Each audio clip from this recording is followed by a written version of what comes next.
Ja, prav lepo pozdravljeni vsi skupaj, sledilci mojega kanala Greg Skort, Gregor tukaj z vami.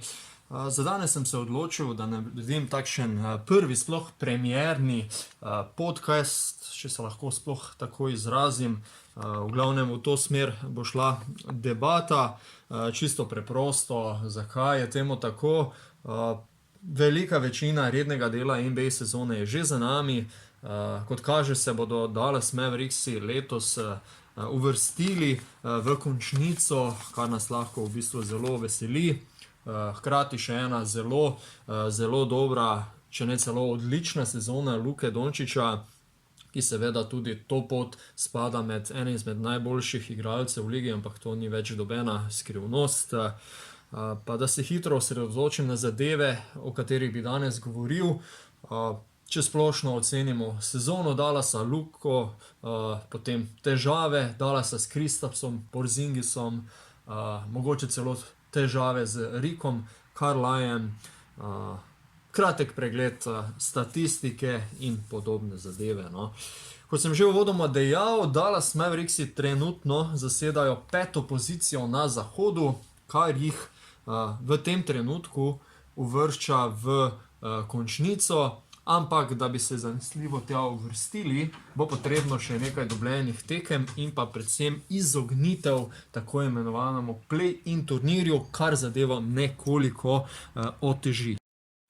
Ob podobnem izkupičku oziroma prav istem izkupičku so trenutno tudi LA Lakersi na 6. mestu.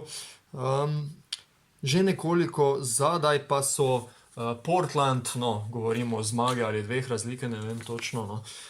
Skratka, bo še zanimivo, definitivno ni nič odločenega.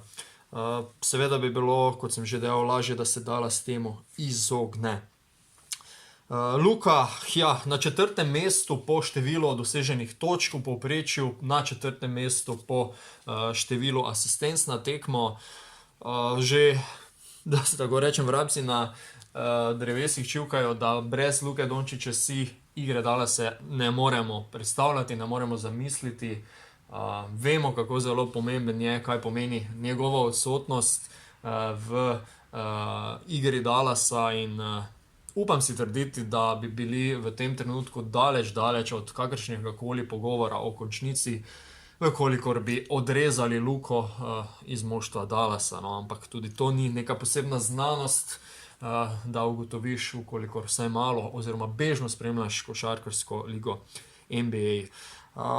Je pa tukaj ena težava, ki bi jo rad naslovil, oziroma vsaj dve.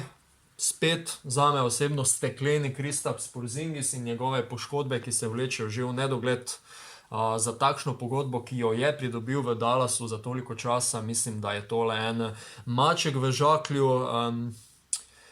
Ne bi rekel, po mojem mnenju, da je doprinesel igri Dallasa v tolikšni meri, kot so Mark Cuban in druščina pričakovali, nikakor.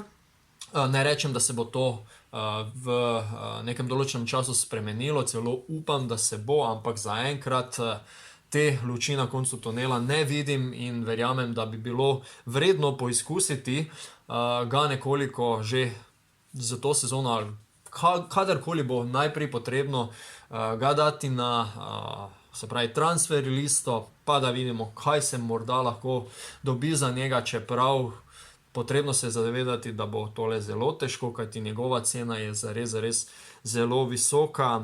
Naslednja težava, ki se je pojavila v kar preveč tekmah letošnje sezone, je mogoče Rick Carlisle oziroma določene odločitve glavnega trenerja Dallasa pri samih zaključkih tekem, kjer je Luka uspešno oziroma neuspešno reševal tekmo, zadnji meti dokaj neizdelani. Od tukaj mislim, da bi se lahko celotno moštvo Dallasa veliko naučilo od košarkarskih strokovnjakov na stari celini. Nešteto je tekem zaključkov v zadnjih sekundah, ki jih uspešno izpeljejo evropska moštva, pri Ricku Carlislu pa tole vse skupaj nekoliko amatersko izgleda. Pa da še dodam v isti sapi, da vkolikor ne bi Luka užival takšnega zaupanja, kot ga pri Ricku, danes morda ne bi govorili o tako uspešnem Luki kot lahko.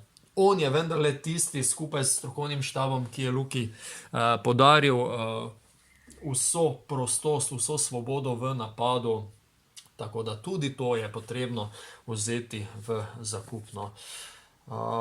Tako, zaenkrat, kot kaže, bo sezona Dallasa dokaj uspešna, kajti Luka je praktično skoraj sam gonilna sila Dallasa, pa ne verjamem, da preveč pretiravam v tem, kajti neke ekstremne pomoči od prej omenjenega Porzingisa ni.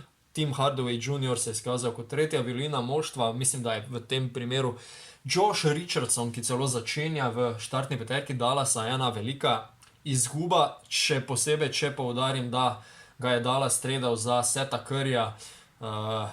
Tule mislim, da je bila storjena napaka, ki se je sicer izkazala v letošnji sezoni. Verjamem, da so imeli boljše namene, boljše načrte z Joshom, ampak mislim, da on daje absolutno premalo, tako v napadu kot v obrambi.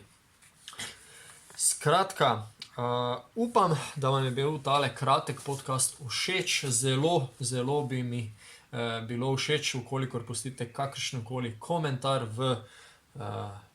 spodaj v prostoru za komentiranje, bodi si pohvala, bodi si graja.